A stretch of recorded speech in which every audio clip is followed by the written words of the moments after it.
For years, crypto has felt like the Wild West of finance, right? A crazy story of booms, busts, and some pretty wild promises. But you can feel it. The ground is shifting. All the pieces are falling into place for what might just be its biggest, most transformative year ever.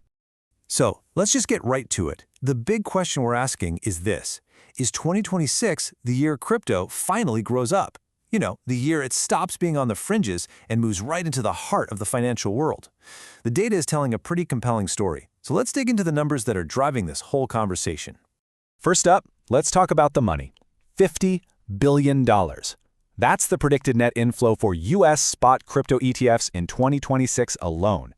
Now, to put that in perspective, that's more than double the already huge amount from 2025. And this isn't just retail hype. No, this is the serious, big league institutional money finally making its move.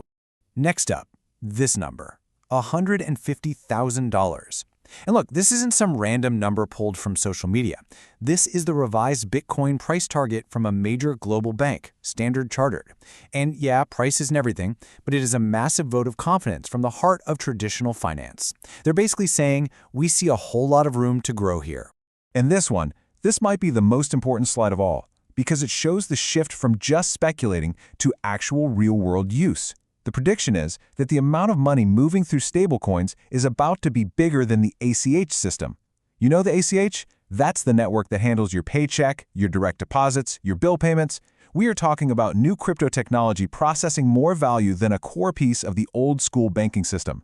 That is a huge, huge deal. All right, so here's how we're going to break all this down.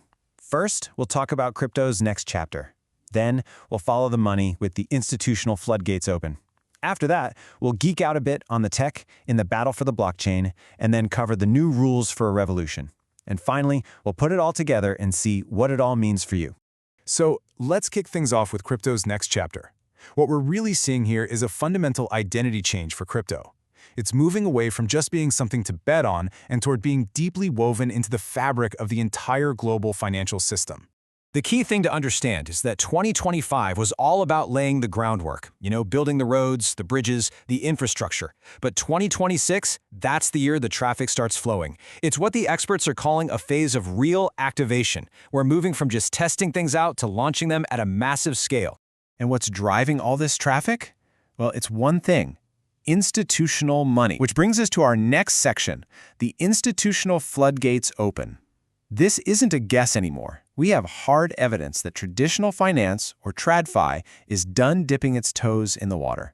They are jumping into the deep end. Now, what I love about this is that it's an honest look back. See, the really flashy predictions about price, they missed those. But look at what they got right. Stablecoin laws getting passed, big banks launching their own stablecoins. It tells you the real story wasn't the price, it was the plumbing. All the boring, foundational work got done. And make no mistake, this isn't just a US thing. A report from TRM Labs confirmed it's happening all over the world. A whopping 80% of the regions they track saw major financial institutions kick off crypto projects in 2025. The momentum is global, and it's undeniable. This chart just says it all, doesn't it? Look at the actual money that came in during 2025. $23 billion. Pretty good. But now look at the prediction for 2026. It's more than double. So why the huge jump? Well, the gatekeepers, the big investment platforms, are finally giving financial advisors the green light to recommend these products. It's unlocking a massive new wave of cash. Okay, time to geek out on the tech. Because underneath all this money and growth, there's a huge debate happening about how to actually build the blockchains of the future. How do you build a network that doesn't crash when millions of people start using it all at once?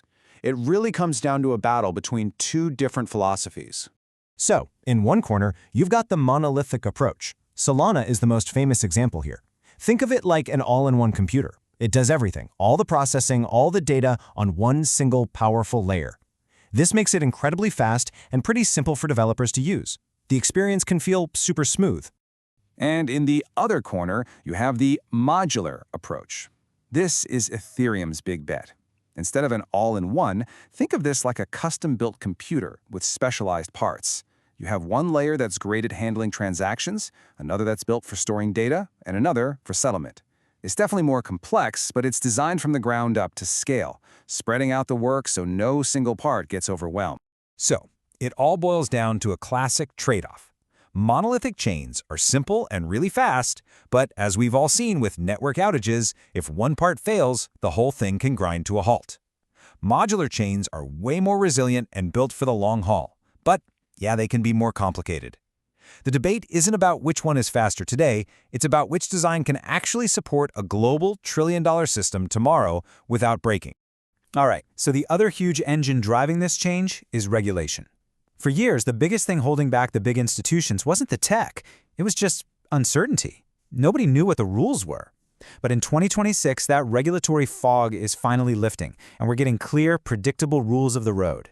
And this donut chart shows you exactly where the world's regulators are focused. Look at that massive slice of the pie. 70% of governments are working on rules for stablecoins. Why? Because they see them as the perfect bridge, the best way to connect the old financial world with the new, efficient world of blockchain. And look at this timeline. This isn't just happening in one country. First, Europe's big MiCA rules went into effect. Then, the US passed its own stablecoin law. And by the middle of 2026, the really detailed, nitty-gritty rules for how that law works are due. This is a coordinated global push for clarity. And really, that's the whole point. This regulatory clarity is everything. It's the big, bright green light that all the banks, the asset managers, and the giant corporations have been waiting for.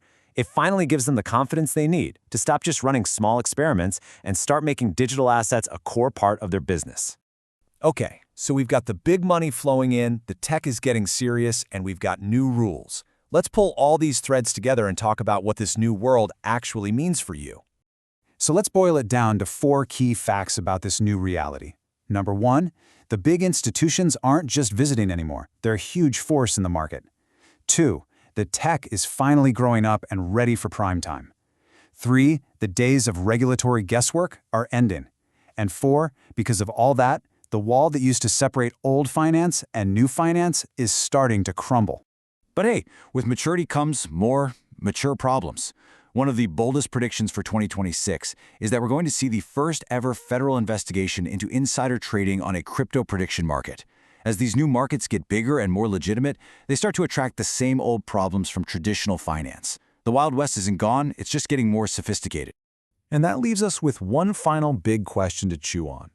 We've seen all the signs that crypto is growing up. The big money, the better tech, the clear rules. But in the process, is crypto being tamed? Is it losing that rebellious, revolutionary spark and just becoming another part of the very system it was supposed to challenge? That's the real tension to watch as we head into 2026 and beyond.